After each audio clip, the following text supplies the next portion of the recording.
Hello friends, welcome to தோழா தோழி. Friends, இன்றைக்கி வந்து பார்த்திங்கன்னா ஃப்ரூட்டி ஜூஸ்லாம் நம்ம கடைகளில் வாங்கி குடிச்சிருப்போம்ல, அதே டேஸ்ட்லேயே ஃப்ரூட்டி ஜூஸ் வந்து இனிமேல் வீட்டிலே ஈஸியாக செய்யலாம். அது மட்டும் இல்லாமல் மாம்பழம் சீசன் இருக்கும்போதே இந்த மாதிரி வீட்டில் எல்லாருக்கும் சம்மர் ட்ரிங்காக செஞ்சு கொடுங்க, எல்லாருமே என்ஜாய் பண்ணுவாங்க.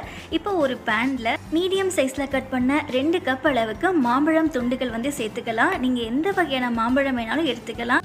இதுக்கப்புறம் எந்த கப்பில் நம்ம 2 கப் அளவுக்கு மாம்பழம் சேர்த்தோமோ அதே கப்லையே அரை கப் அளவுக்கு மீடியம் சைஸில் கட் பண்ண மாங்காய் சேர்த்துக்கோங்க.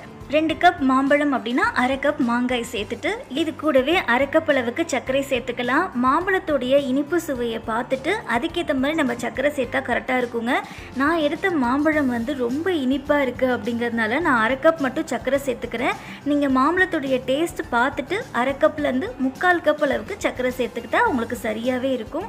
இதுக்கப்புறம் இதில் 2 கப் அளவுக்கு தண்ணி சேர்த்துக்கலாம். இப்போ தண்ணி சேர்த்ததுக்கப்புறம் அரை மூடி எலுமிச்சம்பழத்துடைய சாறை வந்து இதில் அப்படியே சேர்த்துக்கோங்க. இது வந்து 1 டீஸ்பூன் அளவுக்கு இருக்கும். இப்போ இதை எல்லாத்தையும் சேர்த்ததுக்கப்புறம் நல்லா கலந்துட்டு ஸ்டவ் ஆன் பண்ணிவிட்டு இந்த பேனை அப்படியே எடுத்து ஸ்டவ்வில் எடுத்து வச்சிடலாம். இப்போது மீடியம் ஃப்ளேமில் ஒரு 15 நிமிஷம் நல்லா கொதிச்சு வரட்டும். ஓப்பன்லேயே நம்ம வச்சுக்கலாம். நம்ம க்ளோஸ் பண்ணோம் அப்படின்னா பொங்க ஆரம்பிச்சிடும். அதனால் மீடியம் ஃப்ளேம்லேயே வச்சிட்டோம் அப்படின்னா பொங்காமல் நல்லா கரெக்டாக வெந்து வந்துடும். இப்போ 15 நிமிஷத்துக்கு அப்புறம் பார்த்தீங்கன்னா மாங்காய் மாம்பழம்லாம் நல்லா வெந்து வந்திருக்கு கரெக்டாக. இதுக்கப்புறம் ஸ்டவ் ஆஃப் பண்ணிவிட்டு நல்லா இந்த மாதிரி ஆற வச்சுக்கோங்க. இப்போ ஆறுனதுக்கப்புறம் கொஞ்சம் கொஞ்சமாக இந்த மாதிரி மிக்ஸி ஜாரில் சேர்த்துட்டு நல்லா விழுதாக அரைச்சி எடுத்துக்கலாம். இப்போது நல்லா அரைச்சதுக்கப்புறம் இந்த மாதிரி வடிகட்டியால் நல்லா வடிகட்டிக்கோங்க. சப்போஸ் மாம்பழம் கூழ் வந்து இறங்குறதுக்கு சிரமமாக இருந்துச்சு அப்படின்னா அதே மிக்ஸி ஜார்லேயே அரை கப்லேருந்து 1 கப் அளவுக்கு தண்ணி சேர்த்துட்டு இந்த மாதிரி நல்லா கலந்து விட்டுட்டே இருந்தீங்க அப்படின்னா நல்லா இறங்கி வந்துடும். இப்போ பார்த்தீங்கன்னா நம்ம வேக வச்சோல்லங்க எல்லாத்தையுமே நல்லா அரைச்சிட்டு இந்த மாதிரி வடிகட்டியாச்சு. இப்போ நமக்கு நல்லா திக்கான மாம்பழம் கூழ் வந்து கிடச்சிருக்கு. நான் வந்து 2 டைம் மிக்ஸி ஜாரில் போட்டு அரைக்கும் போதே 1 கப் அளவுக்கு தண்ணி வந்து கரெக்டாக சேர்த்துக்கிட்டேன். இதுக்கப்புறம் பார்த்தீங்கன்னா கொஞ்சம் திக்காக இருக்கிறதுனால அதனால் 1 கப் அளவுக்கு தண்ணி சேர்த்துட்டு நல்லா இந்த மாதிரி கலந்து விட்டுக்கோங்க. ஃப்ரெண்ட்ஸ், ஃபஸ்ட்டு வந்து நம்ம அரைக்கும் போது நான் 2 டைம் போட்டு அரைச்சேன். அப்போ வந்து பார்த்திங்கன்னா 1 கப் அளவுக்கு தண்ணி சேர்த்து நல்லா இந்த மாதிரி வடிகட்டிக்கிட்டேன்.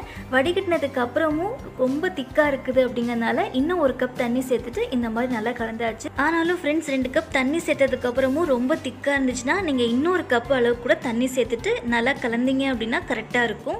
இப்போ அப்படியே இந்த ஜூஸை எடுத்து விட்டு பாருங்கள். இந்த கன்சிஸ்டன்சியில் இருந்தால் உங்களுக்கு கரெக்டாக இருக்கும் குடிக்கிறதுக்கு. இப்போ நம்ம ஃப்ரிட்ஜில் வச்சு எடுத்துகிட்டு வந்துடலாம். ஒரு 2 மணி நேரம் வச்சிங்கன்னா கரெக்டாக இருக்கும். இப்போ பார்த்தீங்கன்னா நமக்கு நல்லா சில்லுன்னு மேங்கோ ஃப்ரூட்டி வந்து ரெடி ஆகிடுச்சு. அவ்வளோதாங்க. இதுக்கப்புறம் நீங்கள் டேஸ்ட் பண்ணி பாருங்கள். கடைகளில் வாங்கி குடிக்கிற அதே டேஸ்ட்லேயே மேங்கோ ஃப்ரூட்டி வந்து இருக்கும். அது மட்டும் இல்லாமல் மேங்கோ ஃப்ரூட்டி செஞ்சதுக்கப்புறம் 1 வீக் வரைக்கும் ஃப்ரிட்ஜில் வச்சுட்டு நீங்கள் எப்போ வேணாலும் குடிச்சிக்கலாம்.